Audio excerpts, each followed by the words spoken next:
Hello, everyone, and welcome to the Journey Success Stories podcast. I'm Jennifer Sheffel, your host, and today I am blessed to have with me Sara Sturdivant. She is the founder and entrepreneur of Vision Legacy. Welcome, Sara. Hi, thanks for having me. Of course. Thank you for taking the time out of your day to join us. So, today we'll be talking about her business, her journey to business ownership, the challenges, best practices, and of course, a sneak peek into what really it's like to build a business and operate. So, of course, if this is your first time to the show, definitely make sure that you like and subscribe because you want to get notifications every time we have a new episode that gets posted. So you can come back and share, listen to the news stories time and time again. So, Sara, welcome so much to the show and thank you again for taking the time out of your day. I would love for you to tell us a little bit about yourself, your story, and how you got to business ownership and where you are today. Okay, well, thanks again for having me. And so I guess a little background. I spent quite a few years, probably about 24 years working in emergency medicine, before I kind of landed here. And it was actually kind of an unexpected journey. Um, this is not at all where I saw myself now. And that might have been, kind of part of the path is that I didn't really know where I was going sort of that whole time. I was just, going forward where I was at. And so it wasn't really until I guess kind of maxed out my time in healthcare and thought, I got to try something new now before I, essentially run out of time. And just kind of looking for new options. I sort of stumbled into this, to be honest. But That is amazing. Tell us how you stumbled into it, because this is very fascinating as to how you uh, got to where you're at. yeah, well, so essentially I was trying to switch career paths, from healthcare into sort of project management. I was actually kind of aiming for more IT kind of, um, pretty much anything, but you know, a lot of project management jobs are kind of in the IT space. And having only work history, from high school, in healthcare and kind of in these emergency services spaces, um, that was not working out.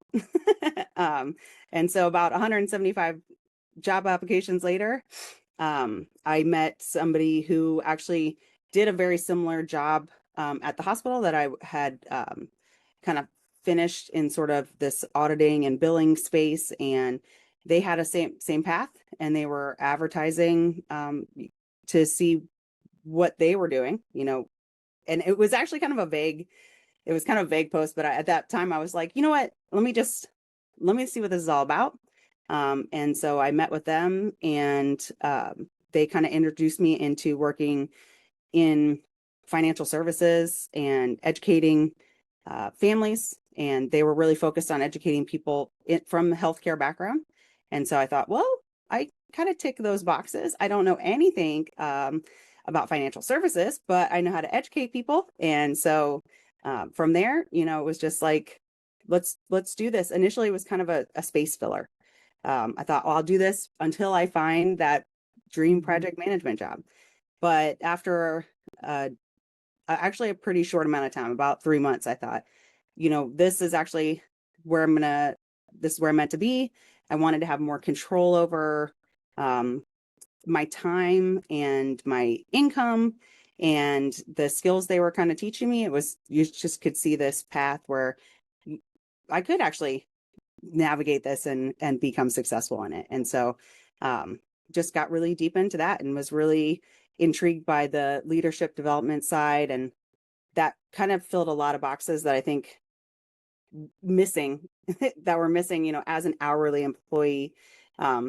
You were just kind of capped in this space where you worked when they told you to work, you worked how many hours they told you to work, and no more, no less.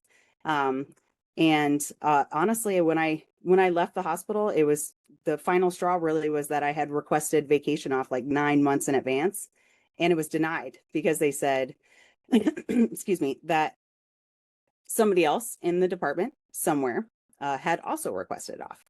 But there's about 100 people probably in that department. And so it just kind of was like, okay, I need to have more ability to control what I'm doing.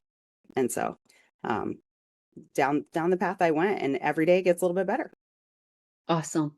So tell us, what is Vision Legacy? What do they do? Like, tell us more about Vision Legacy. Yeah.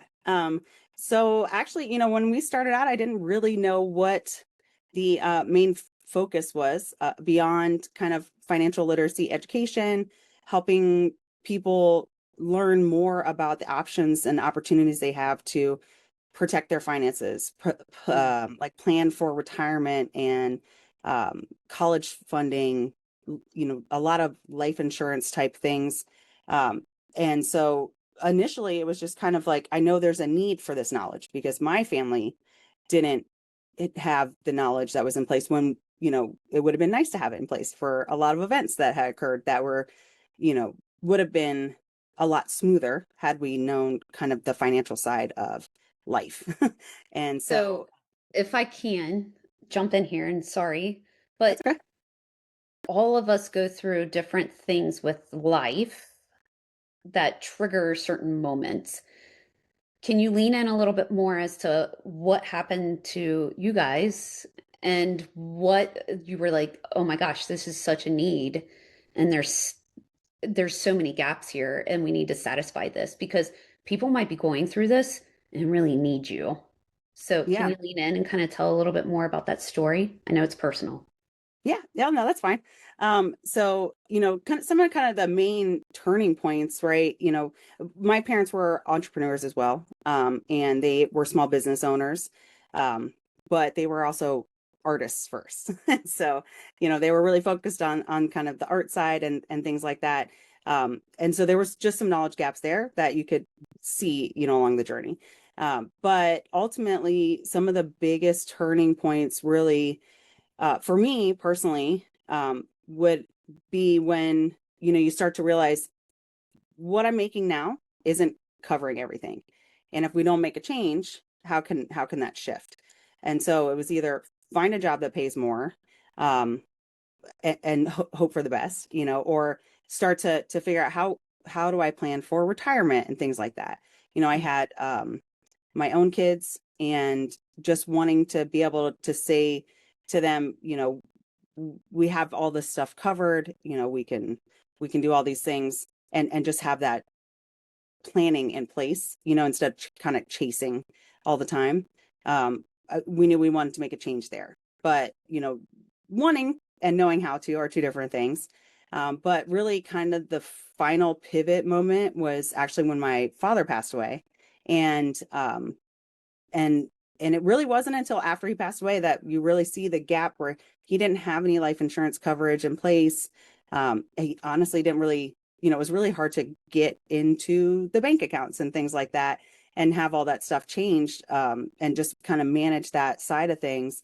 But the biggest impact, I think, was the lack of life insurance coverage, because sort of the trickle down effect from that void was, we spent, over $100,000, maybe more, Mm. um, paying medical bills, and so that really dipped into, my mom's retirement savings, and basically depleted it. And so, I just thought, I don't want to have that for my kids. They shouldn't have to navigate this.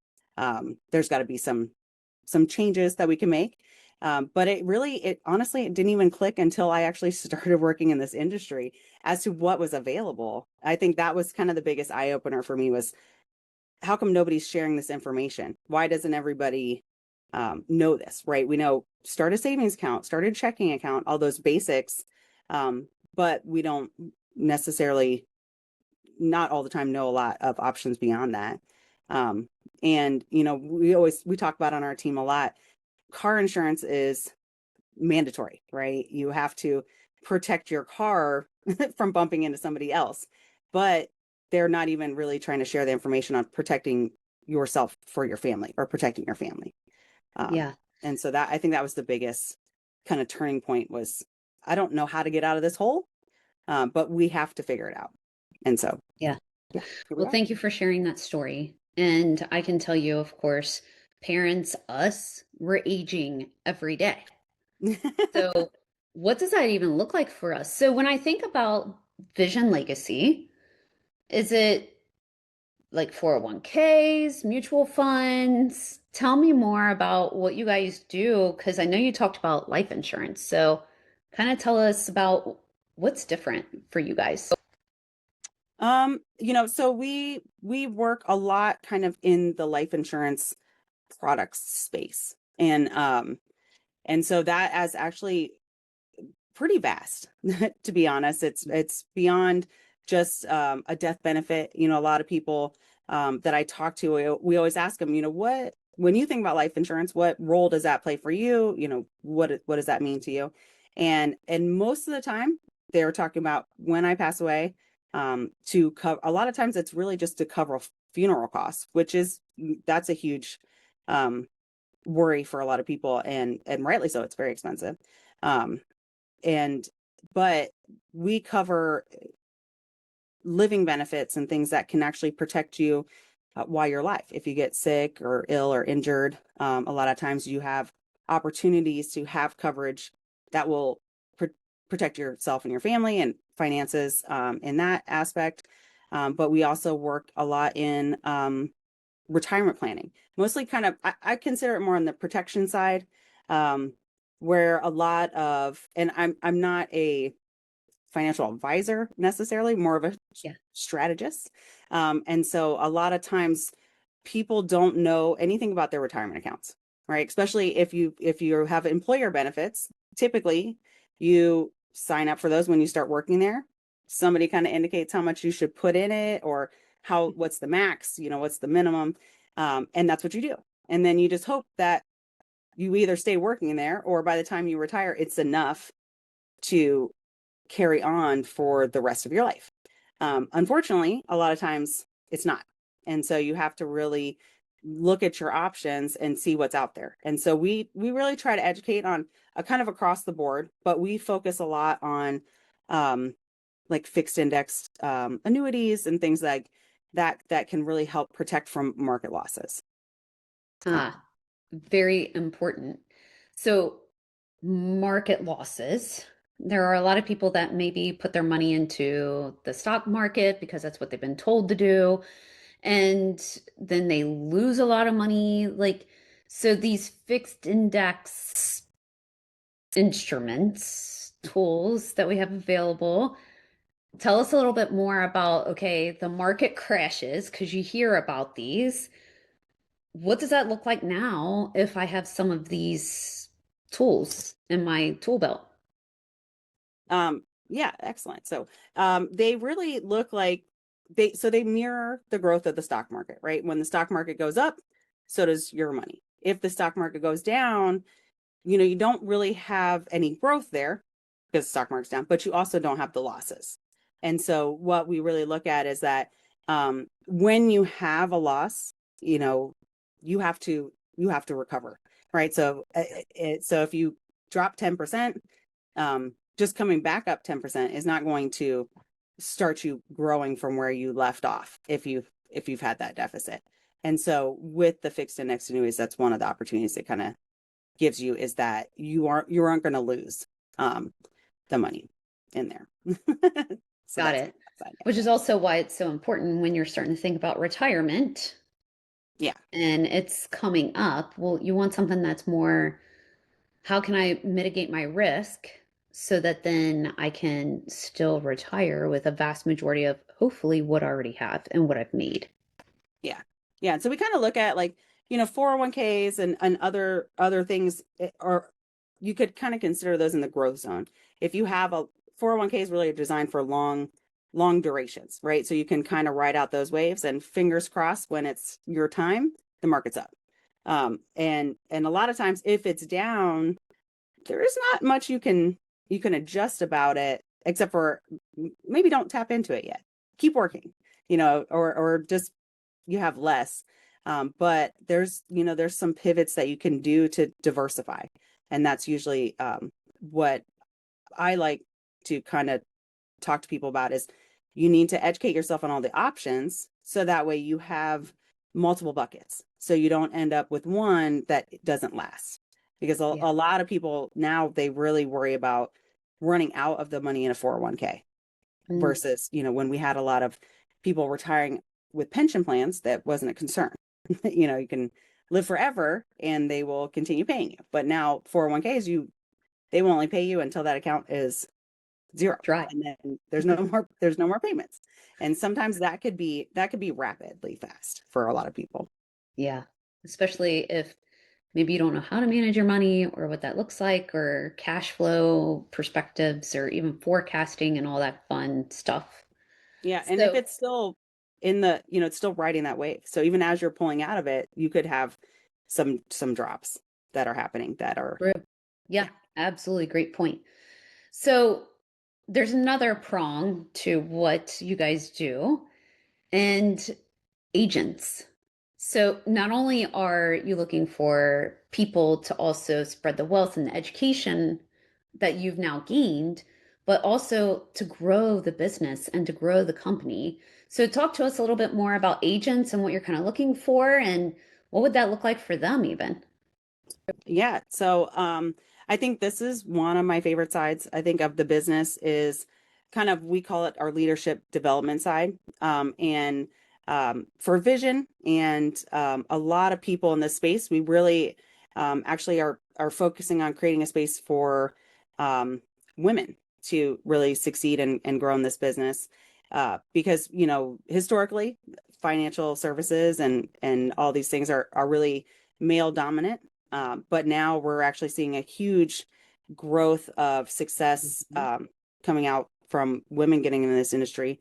And, we have a lot of opportunities for people to become licensed agents. Through our team, we really focus on leadership development skills and entrepreneur skills. And so we actually have, a lot of our team does not come from any kind of entrepreneurial background. And honestly, some people join our team and they kind of like, I didn't realize this is what we were doing, but then they get really excited about becoming a business owner and seeing success in that path. And so we really focus a lot on supporting and developing strengths and leadership skills there, and then just focusing on kind of our mission of educating and protecting families. So, if one of our listeners is maybe looking to make a shift or a change, and they're like, this is actually sounding really cool, what does that look like when they join Vision Legacy? And what does that like entail? I guess give us a little bit more about in the life of, like, tell us more. Yeah, so we are all licensed financial professionals. So there's a licensing process that we go through. And that actually it sounds like it's going to be really lengthy, but I actually have a lot of agents that start studying for the licensing. They work with trainers. We have a lot of people on our team that are also really involved in kind of the leadership development side. And so those are our trainers, and they really help people study and prepare for the testing. And that can be actually done in as little as 14 days, depending on how you study. Yeah, so it's actually it's actually not as lengthy, and partly because the main focus is passing a licensing exam. From there, we actually have a lot of mentorship and support from leadership that's how we kind of navigate learning more about the products and services. Who are we talking to? How are we educating people and developing those types of skills? And then also helping people also develop their own leadership skills. So that way they can, if they want to, also help new agents learn and grow in this business as well. Way cool. Yeah. So, couple things that you've mentioned. You have leadership, you have trainers, you have yourself. How many employees are there? Like, how big are you guys? Well, so ultimately we are all essentially independent business owners, but we work together as a team, right? For all of all of the training and support and things like that. I think on our whole kind of greater team, there is say maybe 600 Oh, wow. total. Um, uh, 600? yeah, but that's Wow. beyond just vision, right? As a kind of as a whole, but vision, right? I'm just kind of starting out in growing and expanding, and so right now, directly with vision, there's 10 that Okay. we're kind of working together now, so and growing, expanding. Very nice. Yeah, That's a pretty good size, really. yeah, you got to start somewhere and working. We have because the way the full team is kind of structured, we're all really working together, and it just kind of gives people more resources. And so that way, we have some agents that want to do this full time, some agents that want to do this part time, and that really provides people the opportunity to work in this space Yeah. with their kind of vision and capabilities of that, but still run, run a full business or even make, exceeding their full-time income sometime. Yeah. Oh, that's amazing. Awesome. Awesome. So tell us, what does the business look like 5 years from now? Like, if we have vamped into the future and we're sitting there and we look back and we're like, wow, Vision Legacy is now like, what does that look like? In 5 years, I would hope that we really would, maybe be able to have some teams kind of in all the different states. Mm. Certainly working on growing locally here in the kind of the northern Kentucky, Ohio area. Um, and we have a team growing in New York, so hope to expand on that. And I would say, in 5 years, I would hope that we could maybe be 100 or more strong, and just kind of taking over, right? And I would love to see as many women on that team as possible, just becoming leaders and, people sort of recognizing us when we enter a space. Yes. Oh, that's awesome. It's going to happen. So, in that regard, what does goal setting look like for you and for the business? Like, how have you guys set these goals? We work a lot with our mentors. Actually, we set monthly goals. And then we try to kind of break those down to what we call break it down to the ridiculous. And then grow from there. So you might start out with your annual goal. And then we try to say, okay, well, if you did, these many things per month, then then you'll be on the right track.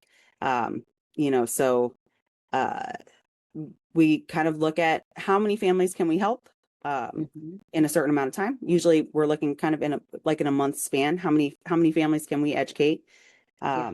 How many people can we, help if they're looking to just start on a new path? One of my favorite things is really working with other agents as they're starting out on their journeys and just seeing that growth and that change.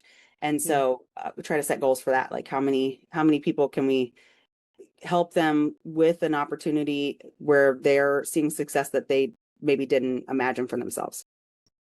Yeah. That is amazing. So who's helping you with that process? Because you said just a month.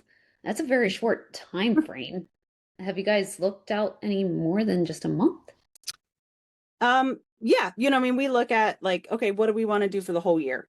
But sometimes setting Mm. such a long distance goal, I think, makes it hard to do the small pieces. So we really look at, let's say, if you have a goal of educating 100 families in a year, then kind of narrowing that down. If I can do at least 10, Yeah. 10 per month, or if I can do 25, right, then maybe I'll hit my goal a little faster.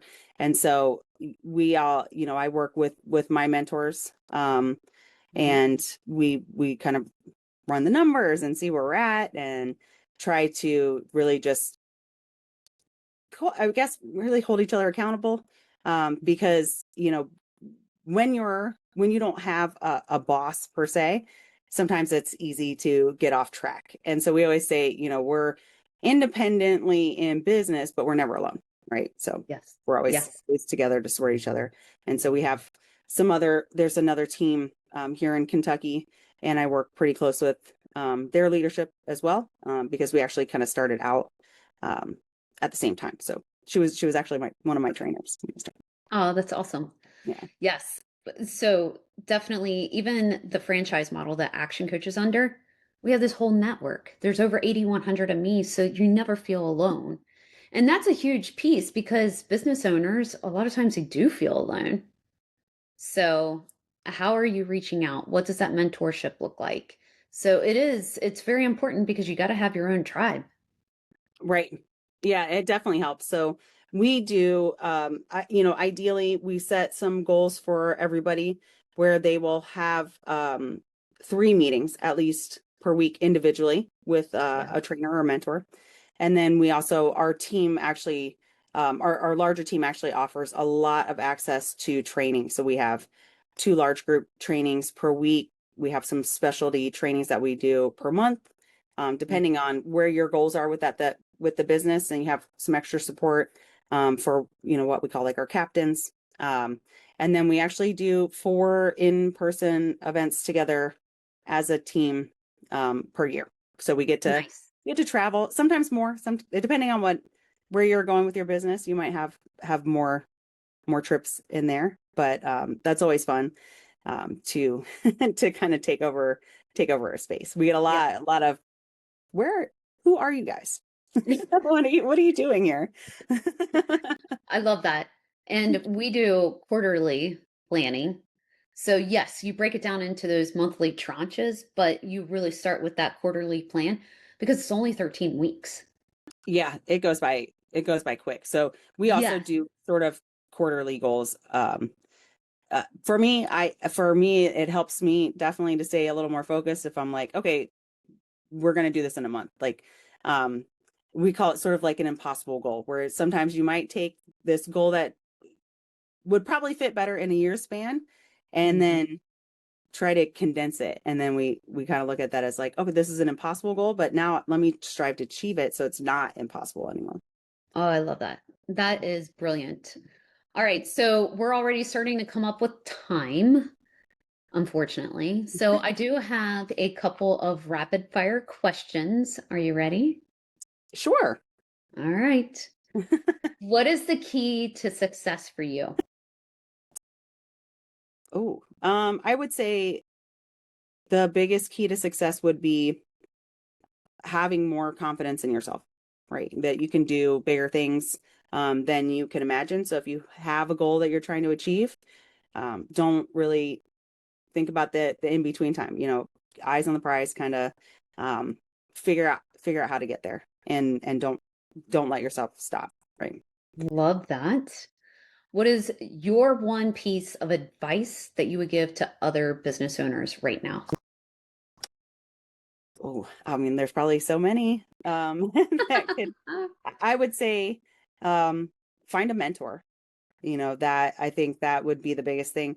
I've dabbled in other businesses before, but not tapped into that mentorship, and I think that's the biggest um, assistance, right? You have somebody who is going to be supporting you and helping you see a bigger picture when you might feel like you're slacking off. They're checking in, saying, hey, where you at? What have you accomplished? Where are we going? Yeah. What do you need? And so, yeah, tap into that support, but tap into a mentor that is probably where you are trying to go. you Yes. know, like Yes. my best friends are great support, but we're not in the same business. And so, find somebody that's achieved what you're trying to achieve, and then they will ideally help you get there.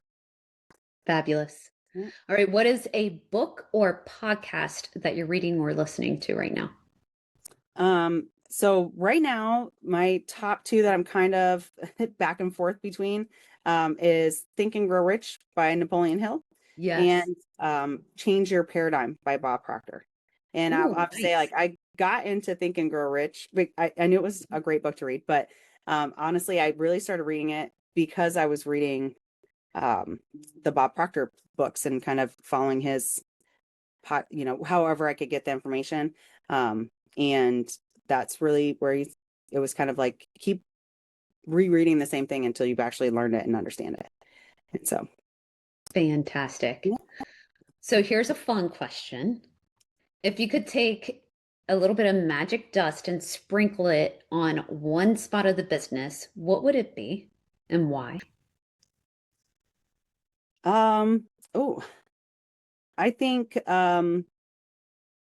just get I it's a kind of a hard question.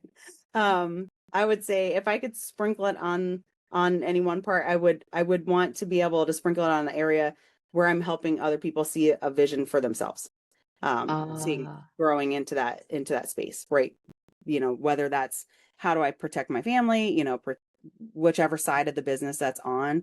yeah, I would hope that I can kind of share some of that passion with people, and help them find a vision for where they see themselves and their families. awesome. So before we get into the final question of the day, Sarah, share with people how can they get in touch with you, reach out to you, or even just learn more? So we operate a lot on Facebook, and so that's going to be Vision Legacy MG at, you can search for us on Facebook, but I believe it's facebook.com/Vision Legacy MG. Also, we have a website that's going to be going live shortly. That's visionlegacymg.com. Yeah. And you can always send us an email at visionlegacy 859@gmail.com. All right. Yeah. Awesome. Awesome. So we've come to the final question of the day. What is most inspiring to you today? I think right now I'm most inspired by just kind of seeing other people's progress and helping them navigate their journeys. I find a lot of inspiration in that.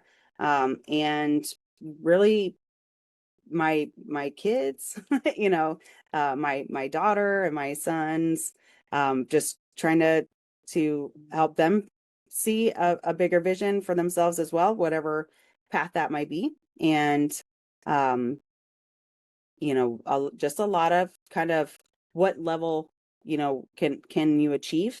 I think I spent a lot of time not trying to achieve a lot of levels because I didn't see that for myself, and it was just wherever I was at. And so now I'm just finding a lot of inspiration and challenging myself to get to the next level, and then challenging other people that want to kind of come on this journey too. What level, how high can we go? What success can we achieve? Absolutely. Oh, I love that. So, this was a great conversation. I thoroughly appreciate you coming on and talking to us today and sharing with us these great tools that we have available and to really think outside of the box as we start to approach retirement or even maybe our parents or grandparents and what should or could that maybe look like. So, of course, definitely if you're starting to go into this journey, reach out to Sarah and the team and really learn more because that's what the whole point of the podcast is to really give you guys more information about these wonderful businesses that are in our community. Of course, all of you that are watching, if this is the first time to the show, why? Kidding. But please like and subscribe and go share this so that then you can come back time and time again and rewatch it because Sarah had some really great tidbits that you're going to want to tap into in the future. And let's be honest, we forget about things because we get busy. And so definitely come back and rewatch it again. Thanks again to all of you who had joined us today. We greatly appreciate you. And thank you so much, Sarah, for joining us and the Vision Legacy team and what you have really brought, founded, and that entrepreneurial spirit. So we appreciate you. Thank you. Thank you.